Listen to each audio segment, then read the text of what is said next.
aspects, and I think can sort of help illuminate. Yeah, got it. Sorry, I'm recording. Yep. So some of the methodological issues and traps that we can fall into when we are looking at these things, and some of the sort of things to avoid. Also, this controversy is a huge rabbit hole. It's actually really, really difficult to sort of get to the ground truth. I don't actually have a ground truth answer. I've got some sort of intuitions about what probably went on. Yeah, there's just a whole lot of issues around this controversy that make it quite interesting from a cultural astronomical perspective, and can serve as a kind of a cautionary tale about how to go about practice and why it's really important to be methodologically rigorous when we do things. Okay, so, and you might ask why I've got a picture of Paris and not Africa. That's the Musée de l'Homme in Paris, on the Chaillot Hill. That's the Palais de Chaillot. With, many of you, if you've been to Paris, you've probably been there because it's got the nicest view of the Eiffel Tower in the city. I had the privilege of studying anthropology at that museum, and others in Paris when I lived there. And actually, Marcel Gugliot and Germaine Dieterlein both taught at the Musée de l'Homme and had collections there. And that's where I encountered this story for the first time. So that's why I've got the image there. So, oh, it's not. Hang on. Why can't I advance my slides? There we go. Yeah, so the Dogon. They're an indigenous people living in what is today Mali, near the Bandiagara escarpment. Look, my pronunciations are all based on having encountered these pronunciations in France. I don't actually know how these things are pronounced in English, so they'll just have to deal with some of that. Yeah, so quite well known in terms of several things, right? One of the things that's really quite remarkable about the Dogon people is their architecture, right? So these many, but not all of their villages are built in these cliff-dwelling escarpments, a bit like what we see in the archaeological record in Colorado and other areas.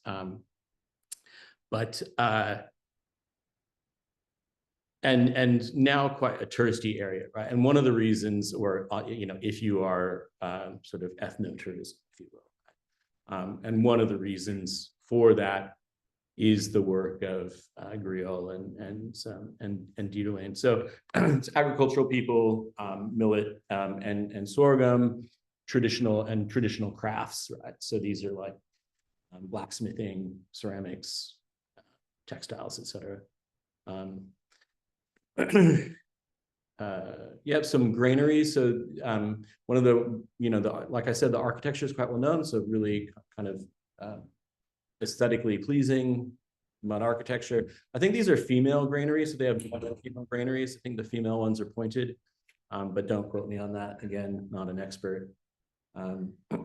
Just some photos. These are just I'm just sort of giving the kind of, scene setting really. So pounding, this would be pounding millet or sorghum. Some older gentlemen. These are cave art. This is in a cave that's associated with male circumcision. Apparently, there are also caves that are associated with female excision or female circumcision, but people don't talk about that. So, yeah, no photos. One of the things for which the Dogon are, rightly famous is the, really elaborate masks and dance culture that go along with it. So this is a funerary ritual, and some of the masks and dance. This is the Dama. So they then, in addition to the masks, they dance on these stilts. So some of the people dance on stilts. I'm just sharing these images because they're really great. Actually, I found these online and was like, wow, this guy took some really great photos. But just to sort of set the things. at the heart of so who did any of the reading? So this is a really complex reading, right? Yes. Okay. It is. Yeah. It's really, it's dense reading, right? And that's one of the reasons I said, so just go online and actually have a look at like what you can find when you do Dogon and Sirius, right? Mm-hmm. And there is an absolute plethora of rabbit hole stuff out there, right? Totally new. Yeah. Oh yeah. So at the heart of this controversy is, and I don't actually know how to pronounce this Sigri ceremony. It's how it's pronounced in French. Sometimes it's spelled Sigi. This is a major Dogon ritual that's held every 60 years. And so there's a long lapse in time between when it's held. This is just a really brief overview. Thought to mark the symbolic renewal of the world and cultural transmission of language associated with that. It involves the initiation, so it's all men, the ceremony. It's initiation of young men. There's some secret teachings. There's a lot of masked processions and dancing processions. Jean Rouch has actually filmed the last one that I think was held in 1967, and I've included the link. It's actually quite something to see. I think the next one is in 28. Yeah, the next one is in just a couple of years. Yeah.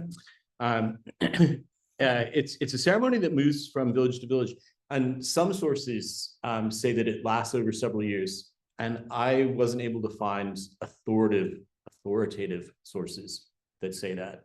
So you find all these kind of random sources that are like, oh yeah, it's this, and it lasts for several years. And you think, okay, does it really last for several years?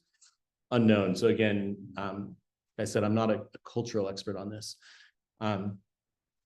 But it's the timing of this ceremony that is at the heart of what turns into this big controversy. Because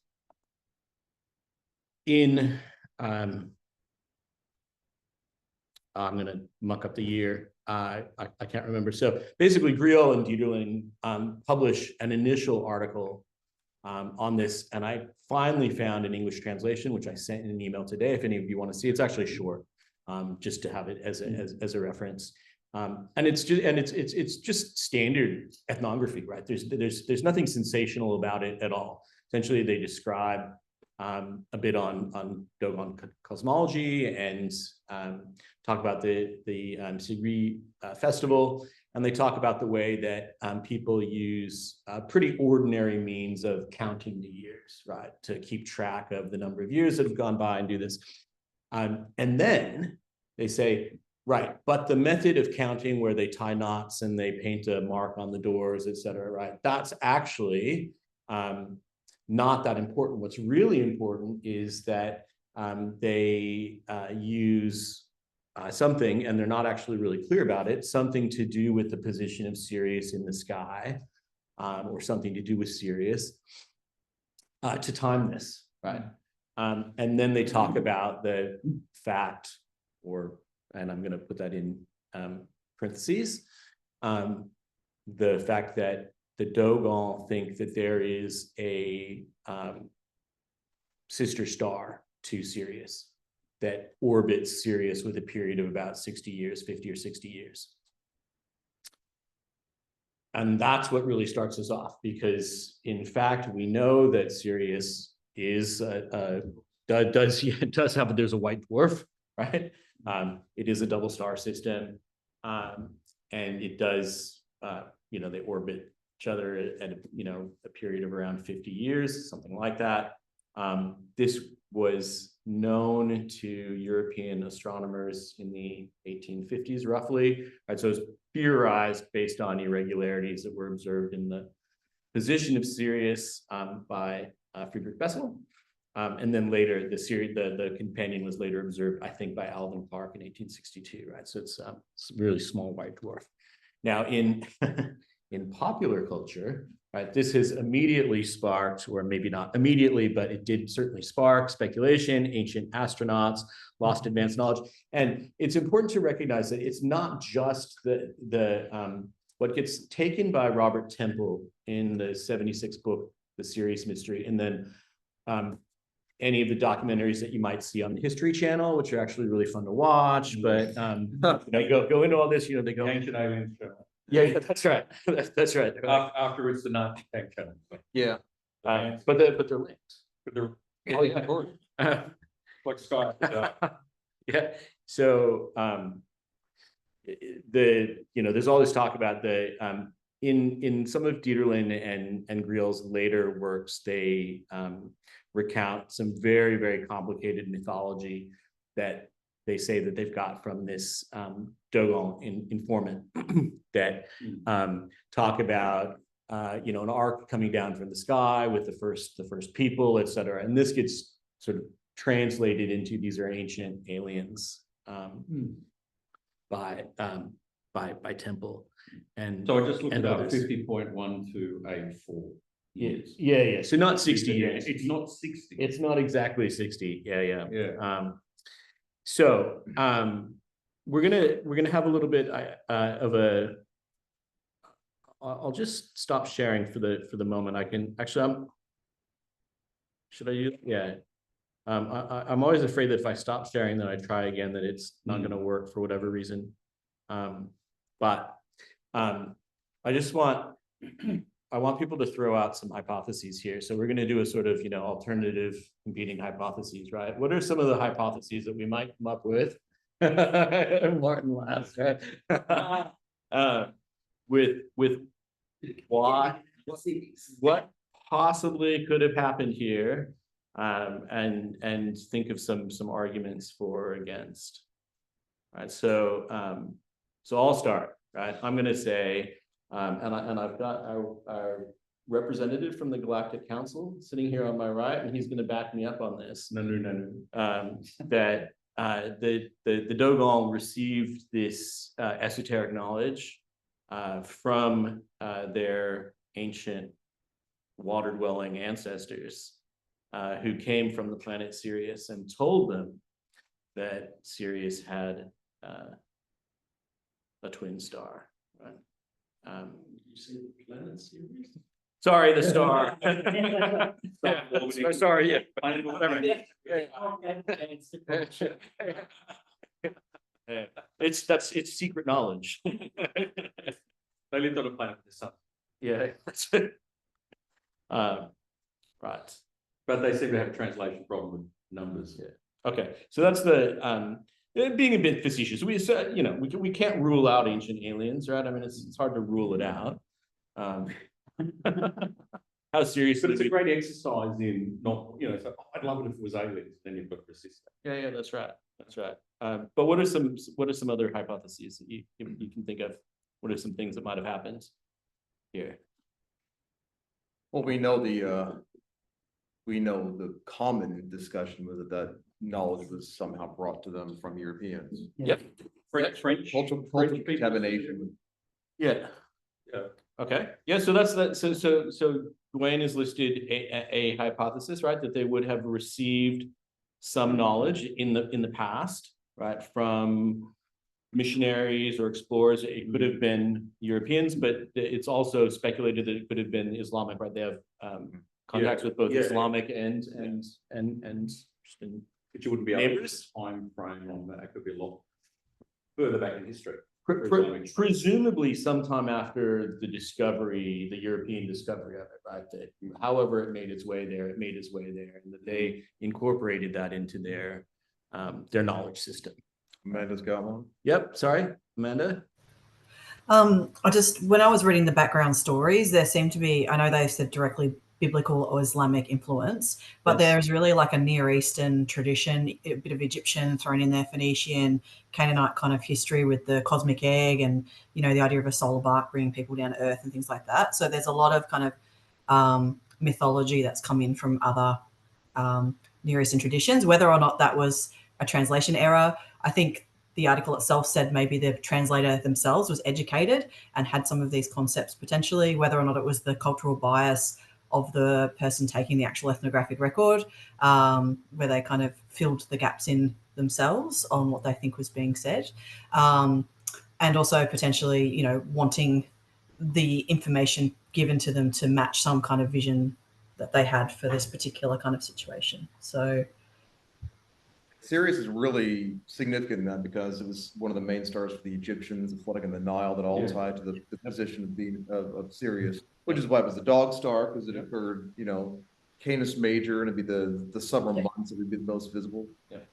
So I think it's actually important to sort of separate out, I think, like three things here, right? So I don't think that there's any doubt that Sirius plays some role in Dogon culture. Right?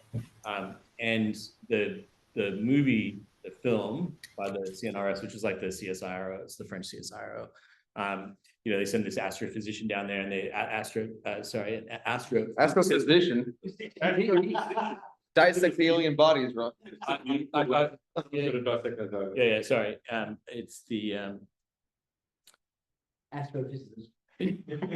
yeah. It's because I'm going back and forth between French and English.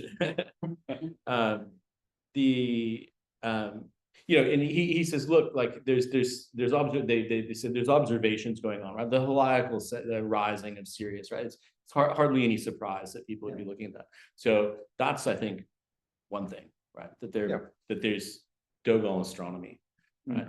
Now, whether there's knowledge of the white dwarf companion is another thing. Is it Amanda? Amanda raised another issue, right? And that's actually in the article. I don't actually have anything to say about this in terms of I don't know. They really don't know. But the article seems to suggest that all of that cosmology that is described in the pale fox, et cetera, is something that cannot be found in current Dogon culture. And so that's a kind of a separate issue, right? It says like this really complicated creation myth that they've got. It's like it doesn't actually exist, essentially, right? Like that's what he says. It doesn't exist in current culture. There's no other culture neighboring them that has anything like that. And so it's like kind of a ethnographic falsification, or not.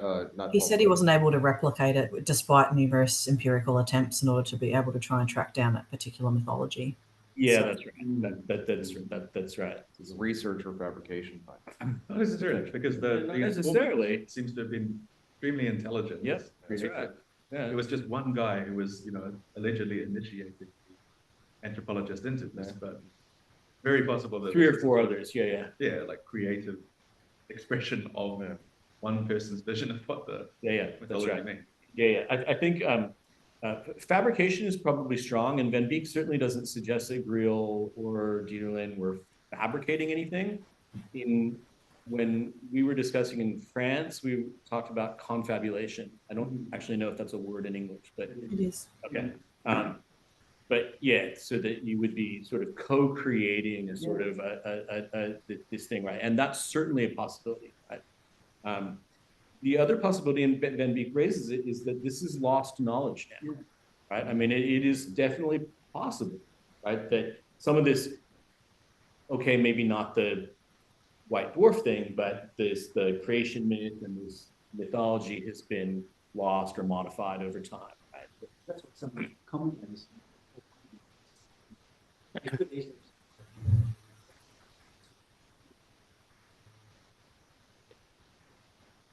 And this is it's a relatively small ethnic group, right? Yeah. 400 to 500,000 people. It's not out of the realm of the possibility that there would be lost knowledge. Okay. Yeah, sorry. Dan, I don't have my glasses on because they're over there, so I can't see it yet. Dan, there, yeah. You can borrow them. Dan? Oh, me or someone else in the room? I think you had your hand up. Yeah, I did. Yeah. So I was gonna take a guess that maybe it was a coincidence, maybe that you know, that part of the story that it just so happened that they're, you know, they guessed correctly. But then something else that I found, I mentioned to the group a couple sessions back that I did these cultural cards with my high school astrophysics students, and very diverse group of students. And I had a student that I just looked this up while we were talking about it, that did a cultural card on the Dogon culture, and they wrote about how Orion's belt appeared to be a staircase for them to heaven. So I don't know if that relates to the story at all, and if that's worth mentioning too. But I thought I'd bring it up, and I thought it was cool that I learned that from my students and didn't even know about it. So yeah, thanks, Dan. It's another hypothesis, right? That there's some sort of coincidence going on, right? Where, you know, there might be a symbolic importance of pairs, right? So they go, this is a really important star.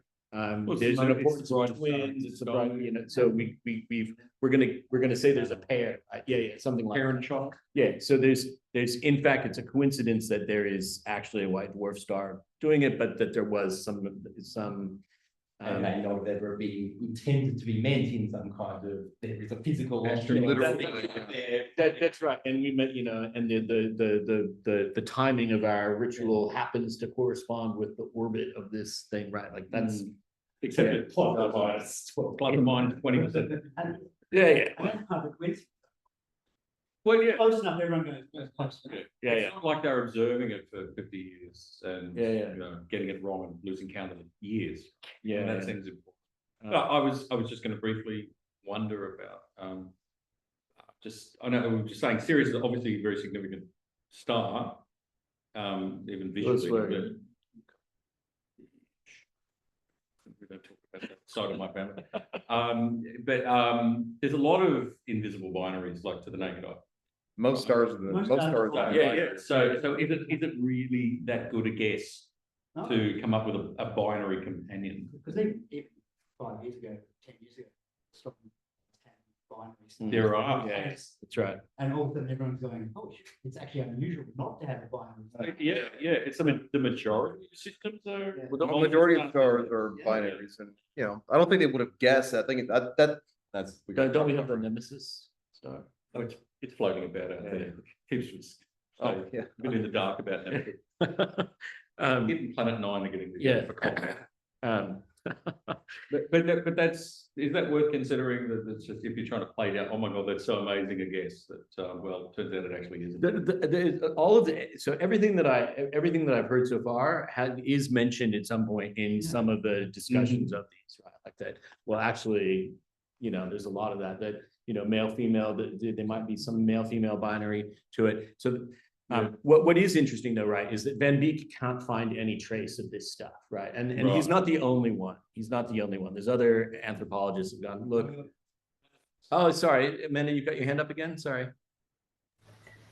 I was just wondering with that coincidence factor, has anyone sat there and actually compared the information by the French ethnographer and actually sat there and compared it by other kind of like biblical, Islamic, Near Eastern, Egyptian, and like actually seeing how much coincidence is there and how much is unique? Because it'd be interesting to see what the unique elements are, because they may be part of that true oral history that's been passed down, like those unique elements in that myth that might able to be replicated with going back to the groups. So I don't have an answer. I don't think anyone has actually matrixed it out, but I don't know.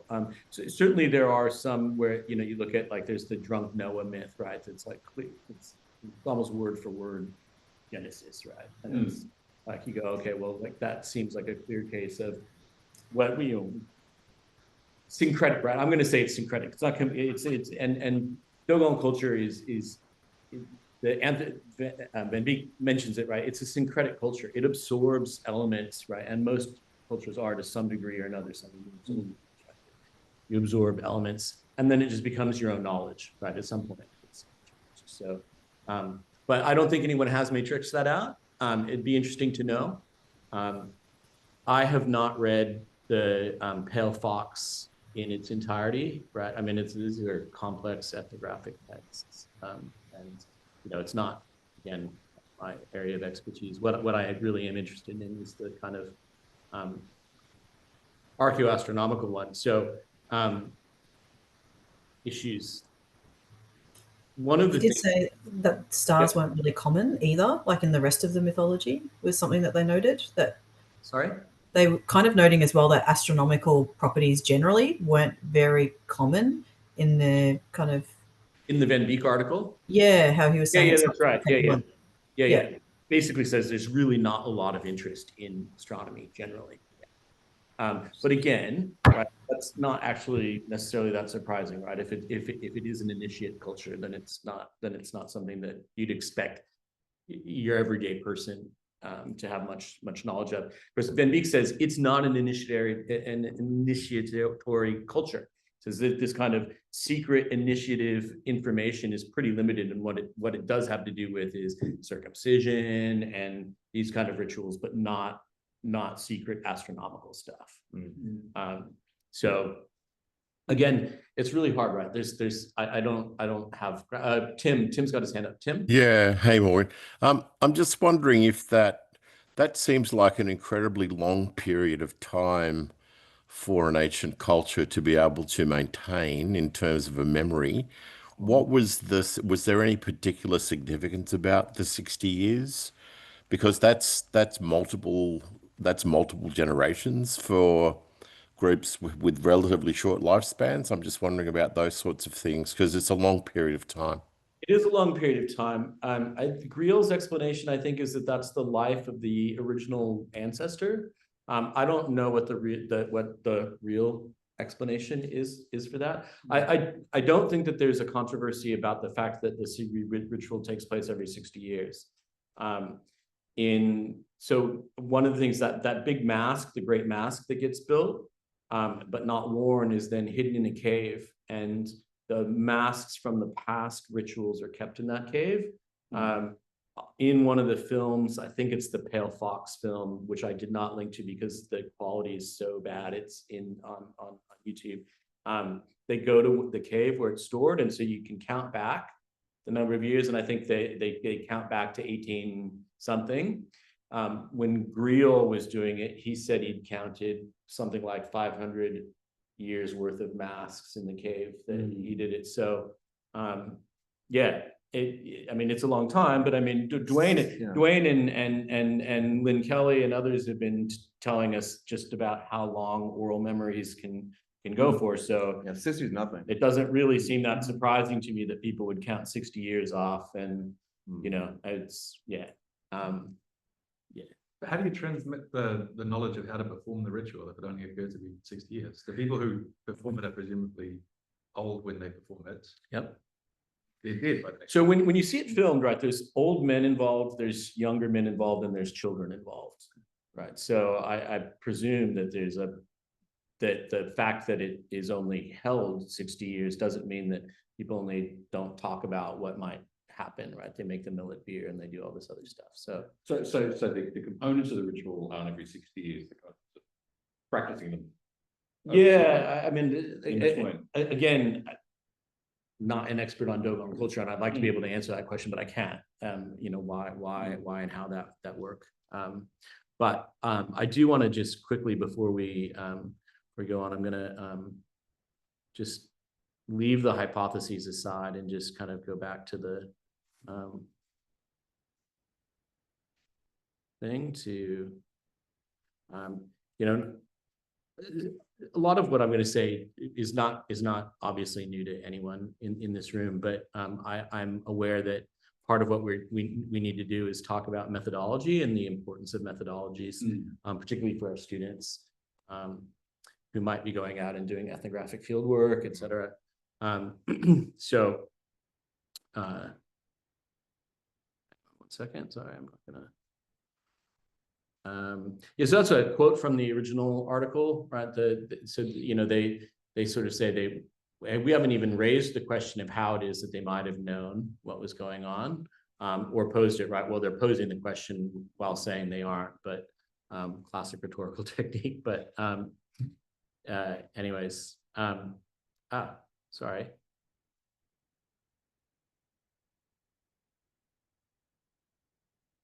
Yeah. So obviously, it's really important when we do ethnographic interviews when we're working with qualitative data of any kind, right? So it's important to understand that interview data doesn't represent truth, if you will, right? It's just another form of data. And in ethnography or anthropology, it's really important as well. These are basically interpretive sciences, right? So not only there's multiple levels of interpretation going on, And it involves a high degree of reflexivity, right? And we need to reflect on our own practice and how it is that we're making the interpretations we're doing. We need to be aware of the biases we may be bringing in.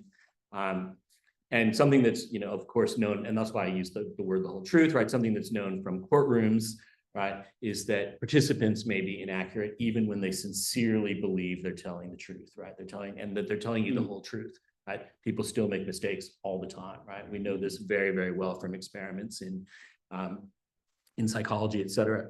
And so we need to expect that when we go out in the field, if we and we're collecting this kind of data.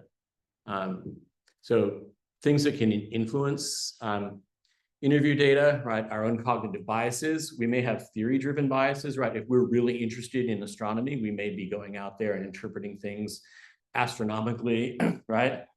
It happens all the time, right? Like It's be aliens, it is aliens. Yeah, that's right. Must be aliens. Yeah. And so then we bring in confirmation bias and all this kind of stuff, right? And it can be really subtle or it can be really obvious, right? It's really obvious when it's aliens. It's a whole lot less obvious when it's our own theory bias, right? But we all have our own interests, and our own interests are going to drive what it is that we are interested in. So when we go about making interview questions, et cetera, we need to try to devise questions that are going to try to get around that. And I'm not going to talk about that, but I'm going to link to some handbooks that talk about how to do that. Can I ask a very quick question? What's the first inkling that this was even a thing for the anthropologists? Serious aliens, etc., amongst the Dogon? Like, what was their first? I don't think it wasn't the anthropologist, it was somebody else who saw it and interpreted that, oh, this must be ancient aliens.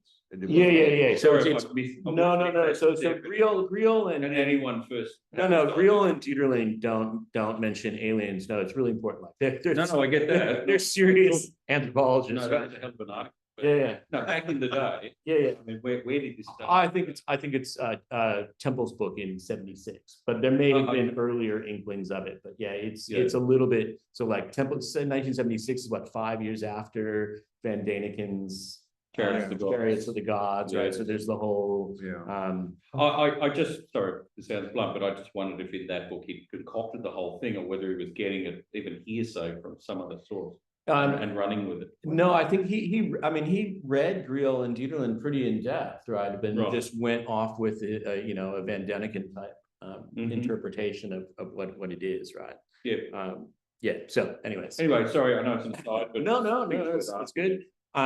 We need to take into account our own personal agendas and motivations, right? So one of the things that Van Beek raises is this thing about dethroning prior generations of experts, right? So we, this novelty-driven bias in academia, where you say, I'm going to explore it using this theory. All those other people that were doing it, in the 60s were wrong, and now I'm right because I've got, I'm taking this perspective. So there is a little bit of that. He raises it directly and says, that's not what he's doing, but there's ideological agendas. So Griel for sure was motivated by a desire to show that Africans were not simple primitives, right? So he had some, I think, good motivations, right? And that has been postulated as one of the reasons that he was going out and deliberately trying to find, examples of really complex cosmologies and creation myths, even when they don't really exist per se in the culture, according to Van Beek and others. That happens a lot in this area, though. And with anything, we start putting dates on stuff. Whatever the most extremes of everybody's going to latch onto, regardless of whether the evidence is there or not.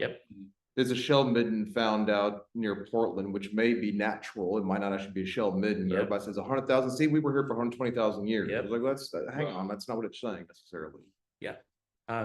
So it's probably easier to talk about these kinds of issues when we're talking about the stuff that Griel is doing. But yeah, I mean, this kind of issue exists in Australia for sure.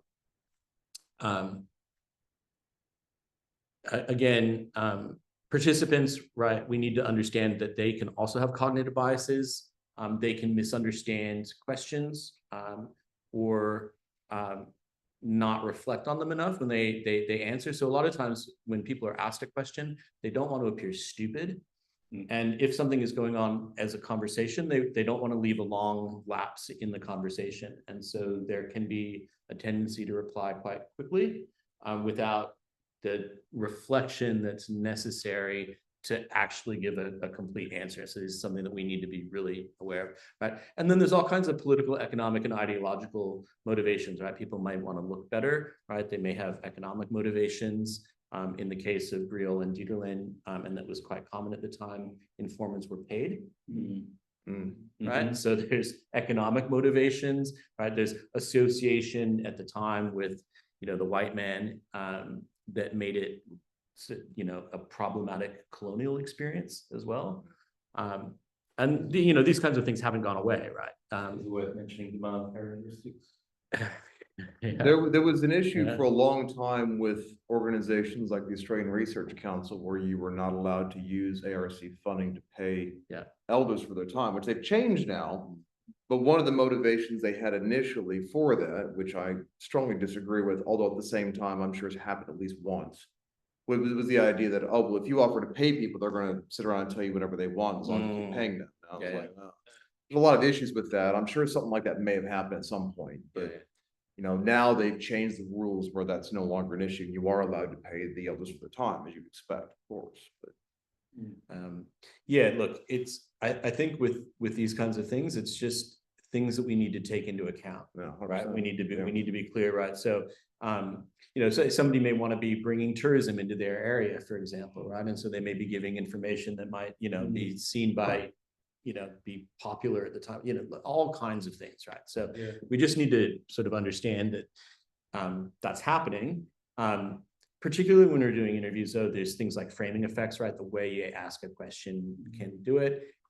Prompt optimization. Yeah, that's right. Anchoring bias can be a real issue, right? So this can happen in sort of two ways. It can be first impressions, right? Our first impression of an informant, right? So, you might use the sort of the Matt Damon example, right? He's the janitor at the school, but he's really the mathematician, right? But you saw him for the first time, he's the janitor, right? So you never ask him any math questions, something like that. But it can also mean that like the initial information that you get out of somebody is the information, and that sort of anchors your impression of what kind of information they might be capable of giving you, right? So you don't ask them other questions about which they might have knowledge, and vice versa.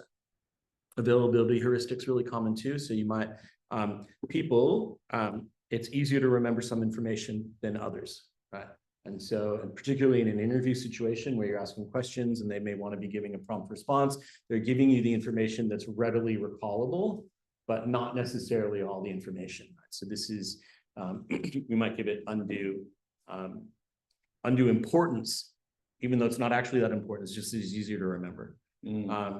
Mirror imaging is also really important, right? It's really common to assume, even partially, that other people share our beliefs, values, perspectives, and motivations, right? And so we sort of mirror, and mirror imaging, if you look in cognitive psychology, right, mirroring is really important, right? This is how we generate empathy with others, right? We sort of project what we would experience in a given situation, and we sort of help understand, and we get a theory of mind out of this. On the other hand, as a bias, it can be a problem, because with more complex cultural issues, we can sort of project those onto other people when it's not there at all, right? It's just in our own head.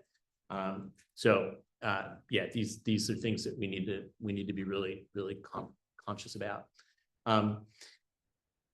In the interviews themselves, right? So I've taken this from the SAGE research methods, things like response effects, and I've linked to this article, so I'm not going to go into this, right? Third-party effects, right? Somebody else is watching, right? Somebody else is around, and so the answers are different, whether because somebody else is present, right? That happens. Social deference is a huge one. Yeah, sorry, Dwayne, go ahead. I was going to say, jumping on that personal experience with this, I've been with elders in the Torres Strait, and when I'll be interviewing one of them individually, all kinds of, talk about all kinds of stuff. And I thought once there were a couple of questions that I didn't quite, there were gaps I wanted to ask some elders about, and I had 4 elders who were together in a room. And in fact, in my book, if you look at those 4 elders with the telescope, it was those 4. And I thought, well, I've got the four of you together. I can ask some questions. And if one doesn't know, somebody else will jump in. And every question I asked, all three went straight to Uncle Seagar because he was the eldest senior person. Yeah. And it didn't matter. I mean, I'm not questioning anything he said, but maybe he didn't know something or whatever, but he would feel also on the spot to come up with an answer. Sure. I'm sure he knew it, but even if he didn't, the default was to ask him. Yeah. And that was a challenge. Yeah. So social hierarchies and deference, not only between like in between informants, but between the interviewee and the interviewer, are big one. In fact, what Van Beek raises specifically, he says, look, the Dogons want to, like, there's a what does it call it, courtesy bias, right? They have it's a courtesy bias culture. So to be courteous, they have to give you an answer. They have to tell you something to give an answer, and they want to be courteous to you. So they tell you what they think you want to hear as part of the culture. And so It's polite. yeah, and it's being polite, right? It's just, and it may just involve like a kind of a playful, he talks about Griel getting, something like 30 different names for types of dung beetles.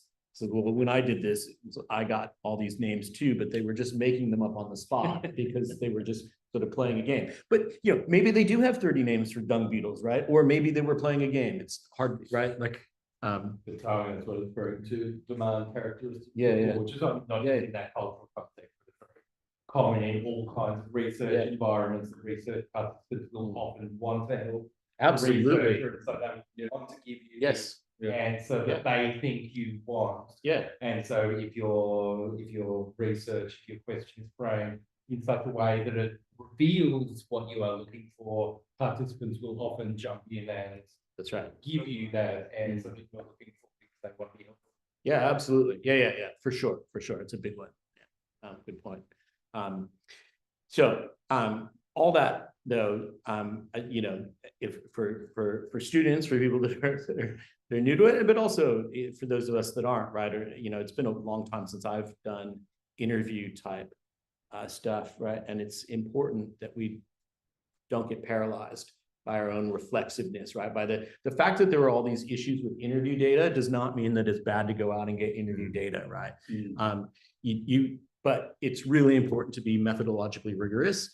You can take interpretive risks, right? You can make a bold statement, right? But you do need some caution and some reflexivity to it. You also need to be transparent about the limitations, right? So you have to caveat things. And if you're uncertain about something, say it, right? Say, this is one possible interpretation, right? There are others, but I'm going to examine this interpretation. I'll look at others, and it's just one of those ones. Can I just ask a question on that? Yes. So I'm just thinking about when you're writing this up, how do you respectfully and in a culturally sensitive way articulate that while the information given to you was given with all good intentions, as we know from the discussion with my group last week and with Daniel's discussion there, sometimes the information you get is a mixture of colonial and Indigenous knowledge. And Dwayne was saying that the unpicking and the unpacking of this is quite tricky. I don't want to spend the first 3 paragraphs apologizing for stuff that might not be right. So is there a neat way to sensitively explain that you've only got the information that you've been given? Yeah, I'm sure there is. I don't want to give you, I don't have a pat answer for you. I'm sorry. I think it depends on the length of the article you're writing, like the journal you're writing for. Is this a dissertation, right? I mean, this would be in your methodology section, sort of, right? You would raise that there's some issues, and you'd say, what I will say, right, is I think, sorry, Tim, that what you need to do is, in my view, with qualitative data, is you need to triangulate, right? You need to say, look, I did some interviews, but I also did other things, right? I went out and I did field observations. If there's archives available, I looked at archives, right? If there's ethnographic archives of other people's research, I looked at other people's research, and be very clear about what your methodology was. Now, I link, and I'm going to wrap it up essentially. I link to this book. I think it's actually quite good. it should be free to view. We have access to it through the University of Melbourne, but I think it's free to view. Like, I think you can actually just view these chapters. They've got, and I sent out a quick guide, which goes over some of what I've just talked about in these slides. They've got a really good chapter on field observations. They've got a very good chapter on taking notes, right? How to be really rigorous about taking notes so that you can go back and say, this is what happened on that day. This is what I observed. So in that reflexive process, and when you're going about your interpretation, you're following a methodology, right? And they've got a very good chapter on interviews and how to frame interview questions so that you don't make the kind of mistakes that Martin was referring to. You don't ask leading questions or you know, unintentionally engage in, you know, essentially a confabulation, right? Where you start to get into this kind of thing where that what comes out of it is not really the truth out there. Yeah, go ahead. Yeah, I guess I'd be curious to hear everybody's thoughts on this, but it seems like confabulation is really not the right framework for what was going on here. So it's only one framework. Yeah. Sure. Sure. Yeah. But like Mary Douglas's response in the current apology, like that, she says, you know, who can read this book and not recognize it for the individual ratiocinations of a brilliant, thoughtful Dogon conversing with an eager, unsophisticated museum curator? And I think, like, in order to see what was going on in that process as poisoning data or illegitimate, you have to view this intellectual within their culture as only valuable as a portal into some sort of older, more pure, totally imaginary body of cultural knowledge that is not interpretable by people who possess it or something. It seems like the process that's going on here is actually quite interesting as a window into how at least one person living in this culture understands their own material. So I think, and then how it's interpreted by Griel when he writes it up, or Dieterlein. Yeah. But even that is like one intellectual talking to another intellectual, creating something out of it. I guess the third is confabulation, if it's taken as an ethnographic account of, you know, sort of, but it could be interpreted as. It's right. It seems to me that reverses the relation between the reality and the mirage. It's like this real explanation of what's going on is a mirage for this other thing that would be there if all of these human interpreters of the material weren't getting in the way. And I'm just not sure that makes sense to me. Well, so I think this is a really good example. I think that some of the issues there is like, I don't have a ground truth for here. Was it confabulation? Was it not? Was it what you just referred to as this really intelligent informant that actually had access to a lot of secret knowledge, you know, that he decided to share with Griel? Something else, right? There is no easy answer to it, right? It's not clear. And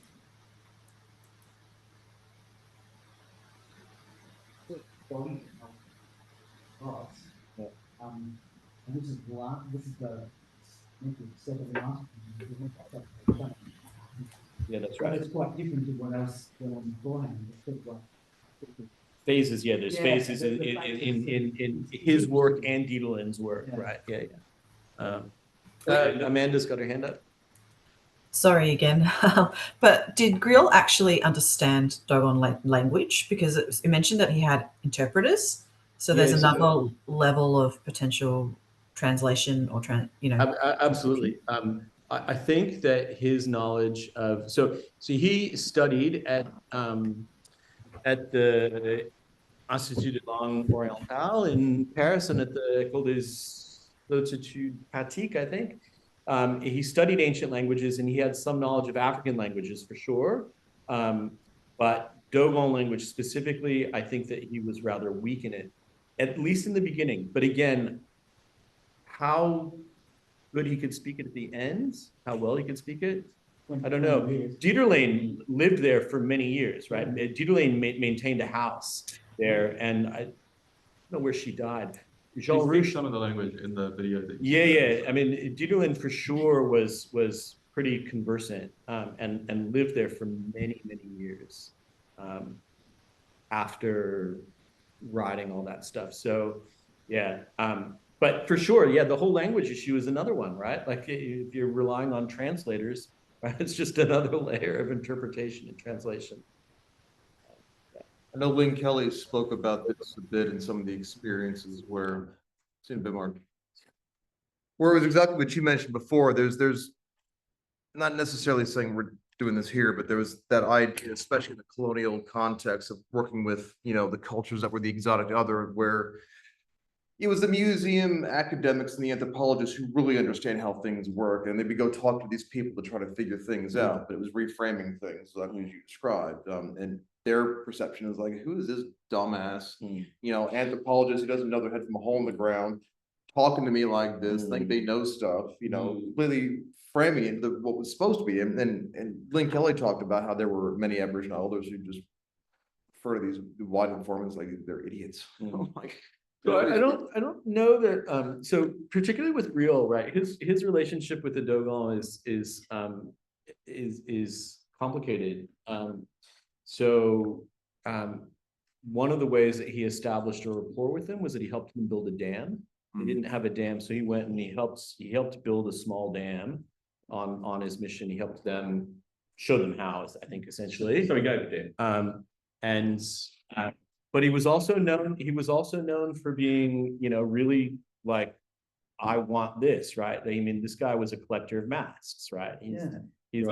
He's a museum curator, right? I mean, you know, it's the 1930s, right? Who doesn't want 50 African masks on their Parisian apartment wall, right? I mean, so how likely would the mask owners have been to part with them? Well, I mean, imagine he was paying them, right? But even that might not be reason. Yeah. But it's a complicated, you know, this is the 1930s and 40s. It's a complicated colonial situation, right? I mean, this is definitely colonial anthropology, right? There's no doubt about that. Levi Strauss, who I presume comes out of a very similar institutional background, but much later. Yeah. Really? Oh, because he's also working in the 1940s and 50s, right? Yeah. Well, Strauss. So I met Levi Strauss in Paris. So he was still alive when I was there. That's amazing. Actually, so actually, Levi Strauss had an office in the library. So I studied the École des Instituts, and the École des Instituts library was a relatively small library, and Levi Strauss had an office upstairs, and he came in pretty regularly. And so I, you know, met him, you know, sort of in passing, right? But he's like the great man, right? So it's Levi Strauss. So he was definitely younger than Grill. He came in one time with a bottle of homemade, some sort of homemade schnapps, and gave it to the secretary at the of the library, and she passed out shots to everybody that happened to be sitting in the library at the time. There were like 6 of us. I was like, you're going like, I'm drinking like, you know, liqueur from Levi Strauss. Obviously, what was keeping him alive. Yeah. Like he often talks no, but not totally differently. Yeah. There's many sort of interesting and quite honest anecdotes about his negotiations with people he's working with to acquire masks, or it seems like it was a very kind of venal. Yeah. Well, I mean, you know, the Paris museums are full of them, right? I mean, it's like there are a lot of masks and other things, but you know, and musical instruments and all that kind of stuff. You know, all the things that museum curators want to acquire, right? Beautiful physical objects of some sort. Would these be masks that were custom made for him? My impression was that he was actually going out too, like, because some of the masks are like sort of hidden off in caves and stuff. I think he was going on. He wanted the authentic stuff. Like, grabbing, you know, while I'm here. It was like, not, I don't know about stealing it. I don't want to say that, but it was like, but acquiring stuff.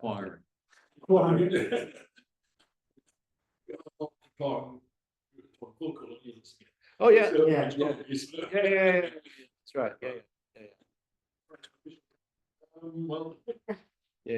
I mean, stealing, being sold something when you're the person that's in authority, is all, you know.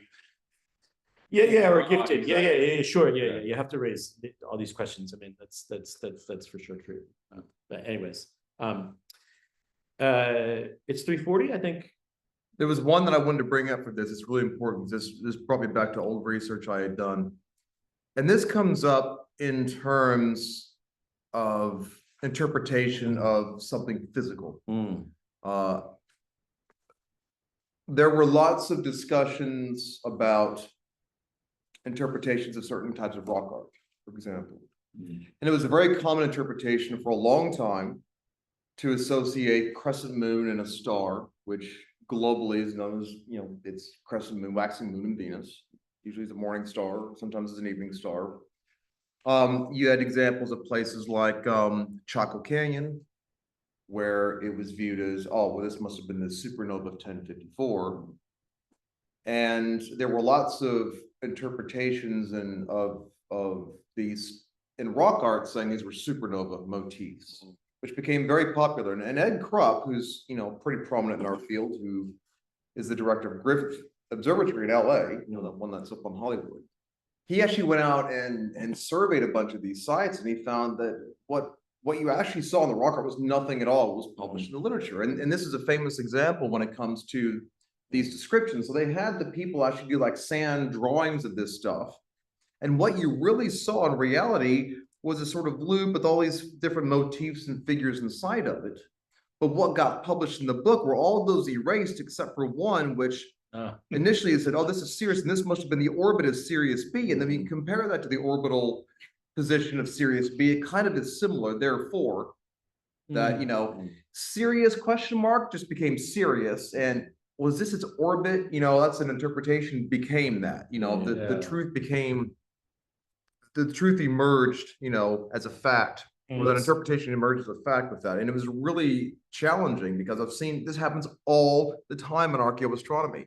If something kind of is like the pareidolia effect, if something looks like that, it must be that. And then all the questions or issues around that get moved. And as a good example of this, when I was in Sydney 10, 15 years ago during my PhD, there's lots of rock art around the Sydney region.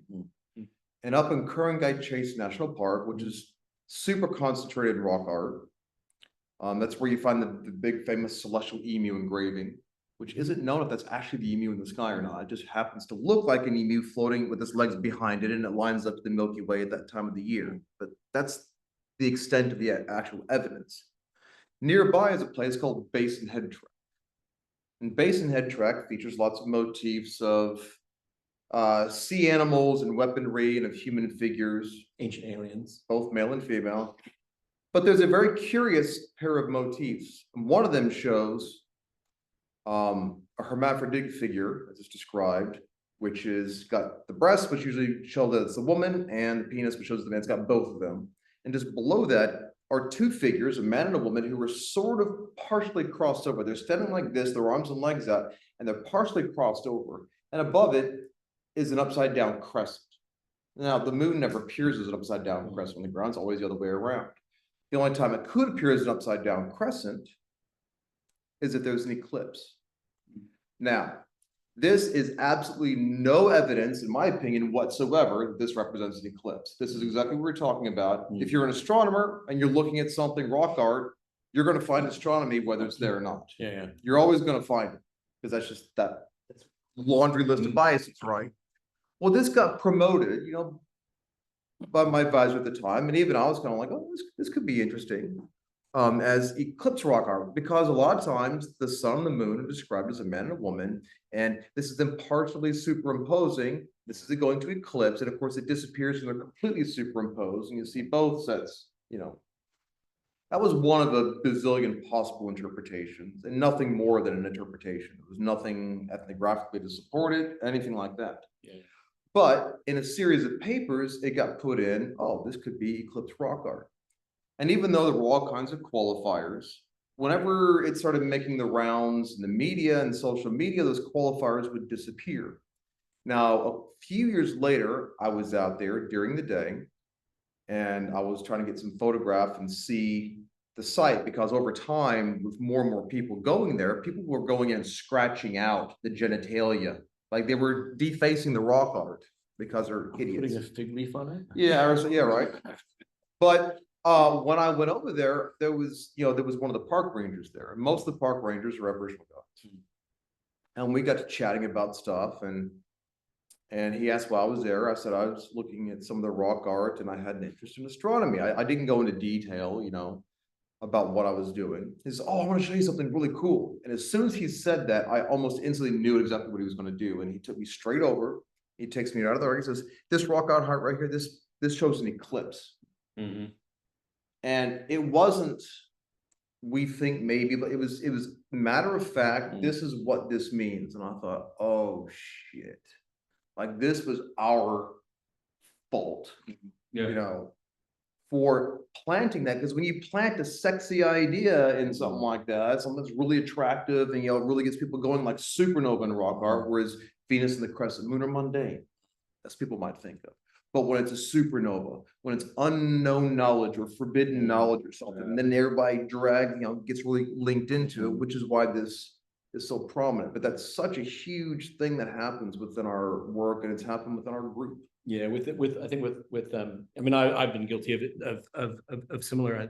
When I first published my work on the Arles monuments in France, it's quite clear they've got an equinox alignment. I've documented that with showing the film and stuff. But there's rock art. There's some cup marks and stuff on the one of the top megalithic slabs that could be stars, right? And at the time, I was doing my PhD with Gerhard, and at the time, I was quite taken with the idea that they looked vaguely like it could be Orion, right? And it was like, properly caveated, I think, in my first article written on it, but in retrospect, I don't think I would have even included that. Then look, there's the link between the final interpretation is so loose. Like, really, I think what you could say with that is, look, there's some cut marks on one of these megalithic slabs that could potentially have something to do with stars, because they might have been looking at the heliacal rising of Orion, for example, right? But it could be any number of other things, and just be really, really clear about that. As soon as you make a kind of direct link, even when it's caveated, it can be. Yeah, it's a real challenge, and rock art's the worst for that. Yeah, well, and it's collecting the dots. Like you basically stand to be accused of doing connect the dot. Right. Interpretation. I've got a bunch of dots, and basically anyone can take those dots and go, well, I see a snake, I see Orion, I see this. Like, what privileges my interpretation over another? And really, it's your theoretical bias, right? My theoretical bias is, well, I'm interested in astronomy, so I see stars. Well, the slight bit of irony in that is we need to get Bridget in here to give her a talk, because she's looking at Gestalt principles of pattern recognition and star and constellation formation. Quite fascinating. Morgan, is there any next step to take with trying to interpret correctly, or is that just it? Like, there's just a whole bunch of ideas. Well, this is where you triangulate, right? If you've got ethnographic accounts of something, right? So with archaeoastronomy, it's too hard. You've got it is uniquely interpreted, right? Like, that's it. You kind of interpret it as a human and go, well, humans built this, so I can interpret the way I think humans might have used this. Yeah. And I know that there's other sites, and I can do some ethnographic parallels, for example, right? But other than that, but if you're looking with where there might be current knowledge, then it's right. Then you triangulate it and go, well, we know that people in the same area are interested in eclipses. They are doing something with eclipses, so there might be some, that's not my area. That might give you like another little data point where it sort of moves that Bayesian needle just a little bit over to credibility. But I think you've got to be super careful, because it's hard to really easy not when you have stone arrangements with alignments. They always go on statistical analysis, right? Which I've been guilty of, and I teach in my archaeoastronomy class how you can't have an analysis of one data point, right? Yeah. And yet we go out to Word of Yuang, and it's promoted as this solar, observatory. It's not. I've been out there ground truthed it 1 million times. There's no definitive place where you would pick a location to observe it from. The one that seems obvious, it doesn't match up. It matches up on this side because there's only a couple stones left. The rest roll down the hill. So yeah, you can draw a straight line between them. And this one, there's nothing between you. It's you with the stone. But this one, it curves around. Trying to find it. Oh, that's your video. Where is it? It curves around, and if you actually look at the publication that we put out on this, and this is one of these things that I actually teach students about now, it's a mistake that we made, I think. You see this word Ewing, and you show these straight lines, and they converge on a point. So what you've done is you've not picked an observing point to show where they would observe from. You've drawn a best fit line to the stones, and where they converge could have been an observing point. Going about it exactly the backwards way, there's nothing there to show that's how it would have looked, and that assumes the whole thing is flat when it's actually uphill. So if you go to the solstice, the one solstice, it sets there because there's only a couple stones that you really see very well. This one is east-west, so there's one stone. The sun goes behind it. Okay, it's a equinox. Yes. This side where the stones curve around, there's no definitive point. It's a whole range of stones that it kind of sets kind of in the middle of that somewhere. There's no definitive point that the paper would make you think is. But even if this site had these beautiful, perfect alignments to it within a degree, it's one site. Sorry? You got me get going. Dwayne, I do have. I wish never published, but Amanda, also build a career of it. Oh, sorry, Dwayne. I've got a colleague I actually work with who has a theory about Wurdi Ewing, and it's more to do with song lines, but using that paper you guys wrote a while ago. He sent me his paper to read, but I haven't read it yet because don't want to steal ideas from somebody else.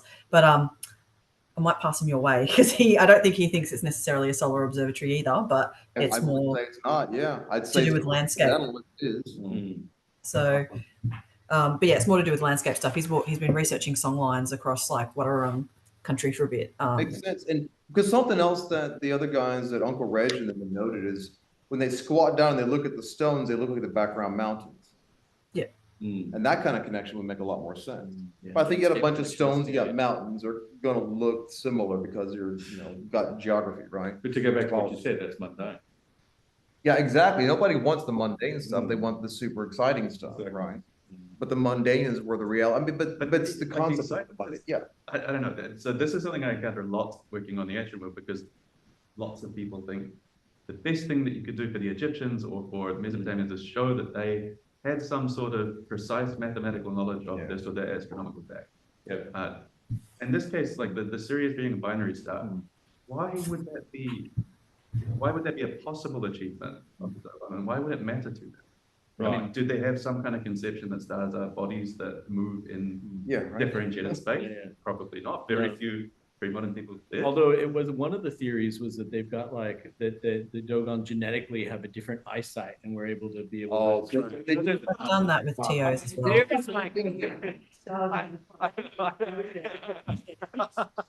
Well, the irony is the exact same that might have been to do with the red blue because there's that whole red blue thing too where like Sirius gets described as a reddish star in ancient cultures, but it's actually blue. But that is probably more to do with the fact that it was observed near the horizon because people are doing the heliacal effects rather than some. But if you take these to be the major achievements of the tradition, you're completely blinded to what these people were actually up to. Oh yeah, that's the whole point. Yeah.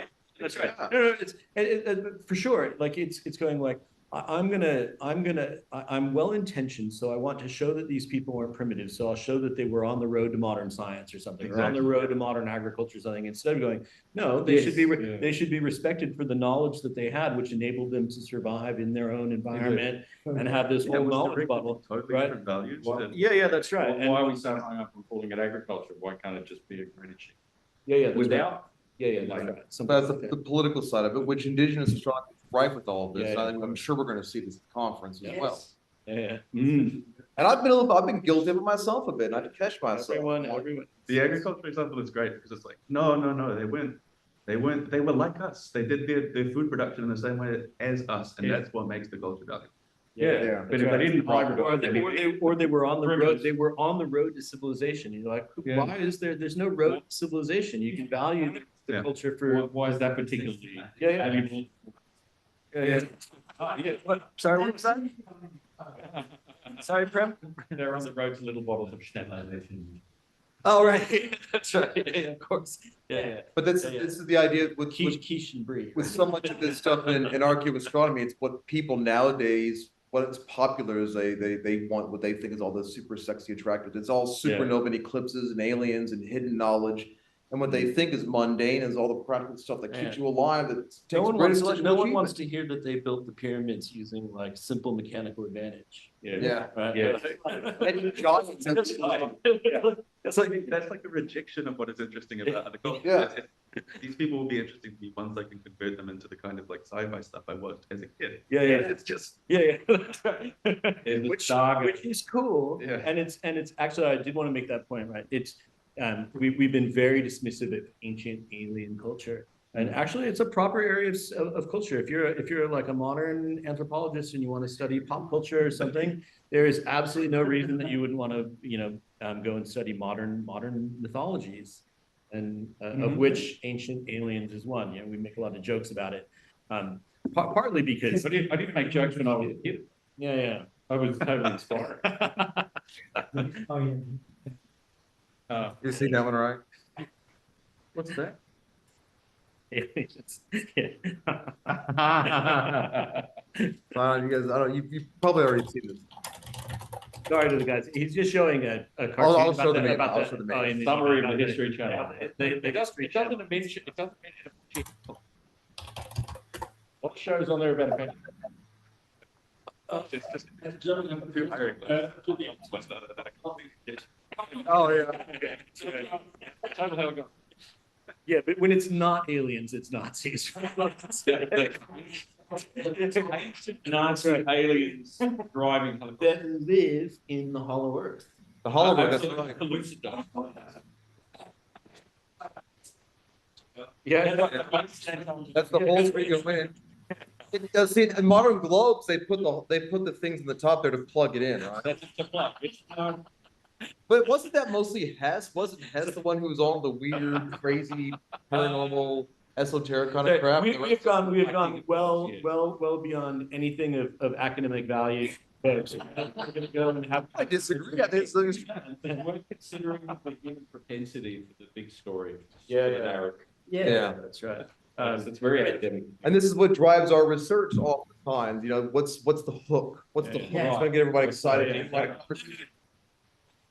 With history, you mentioned. I mean, it's a real sore spot for, I think, for cultural astronomers and archaeoastronomers in particular.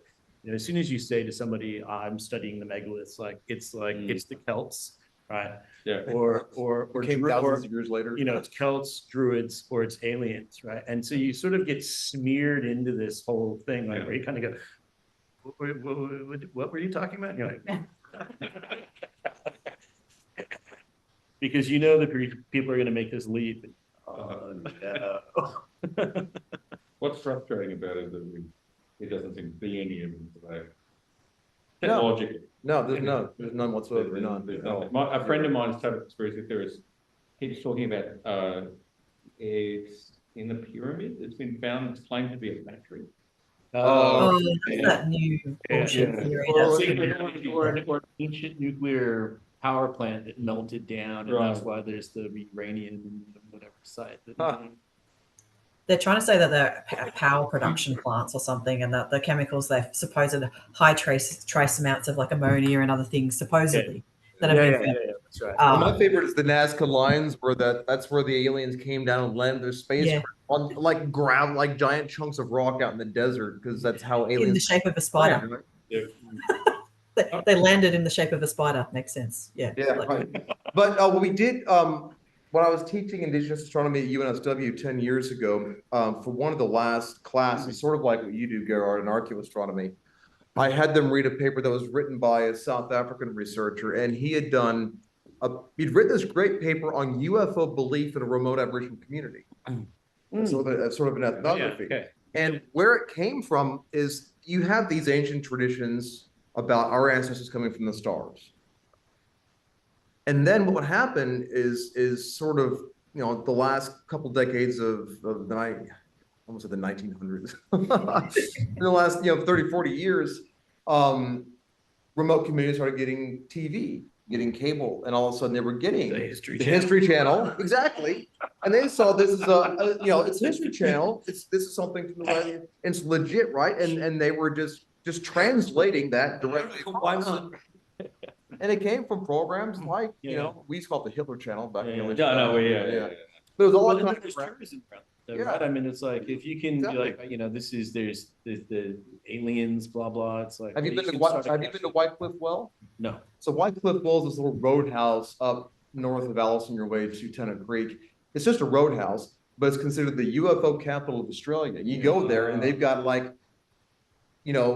green men sticking outside. There's Aboriginal paintings of aliens, modern stuff, and all kinds of stuff. And it's really used as a tourist hub. And we took outside. And they gave us this little sort of like pewter place to eat off of. I flew it up and took a photograph. It looked like one of those photos out of the 1940s. Exactly, there is Aboriginal art depicting oaks. Yeah, modern stuff. Yeah. Oh, sorry, modern stuff. Yeah, but no, they did. And then some of it was kind of, dot painting style. And then one of them actually had like a big alien head and touching the finger with a human or something. Sorry, pardon, I've forgotten, but where's the town with the Min lights? Well, that's all over the middle of the country. Is there one town that sort of markets itself with the Min lights, or am I wrong about that? Might be Whitecliff Well, because the Min lights tie into the story of Norla. Maybe maybe it's that. Which they see as Venus was the morning, the star baby that fell, the parents are the morning and evening star, and it's their parents taking turns. So when they see the Min lights, that's their parents trying to find the baby. Oh, okay. So that's how they see that, is sort of ghost light. I've got some friends who are TO from up north, and they swear they've seen Min lights following them at night and things like that. And so you kind of like, is it an optical illusion? Like from a scientific perspective, you're trying to find the rationale as to why he might have seen a Min light in person. I'm not familiar with the they're ghost lights. You see like will-o-wisps. Yeah. I've met some very, very scientifically knowledgeable people who are not prone to superstition, who will swear to me that they've seen it, that it was a real thing, that they were these floating lights that would go further away as you approach, or follow you as you walked away. And in that same area, actually just recently, my dad was up there. There's a new phenomenon that people have started seeing, is that there's white lights moving in very unpredictable methods in the sky. And he saw one of these one night. It was like a satellite or something, but it wasn't. It was much faster, and it moved directly from west to east and then went down at a 90-degree angle. Very, very strange. Have you seen the latest videos going around socials of ball lightning? I have seen ball lightning. I have seen it. It's the craziest stuff. It's in a parking lot. You see this orb of white light moving around cars. What the hell? I experienced that when I was about 16 or 17. I saw it in my bedroom one night. Oh yeah. Yeah. It's weird. I woke up in the middle of the night and it was just floating there, and then a massive lightning strike hit and it disappeared. That is definitely real. I can attest to that personally.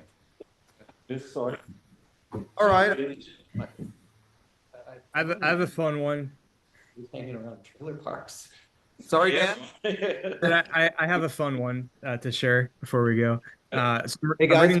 Sorry. Go ahead.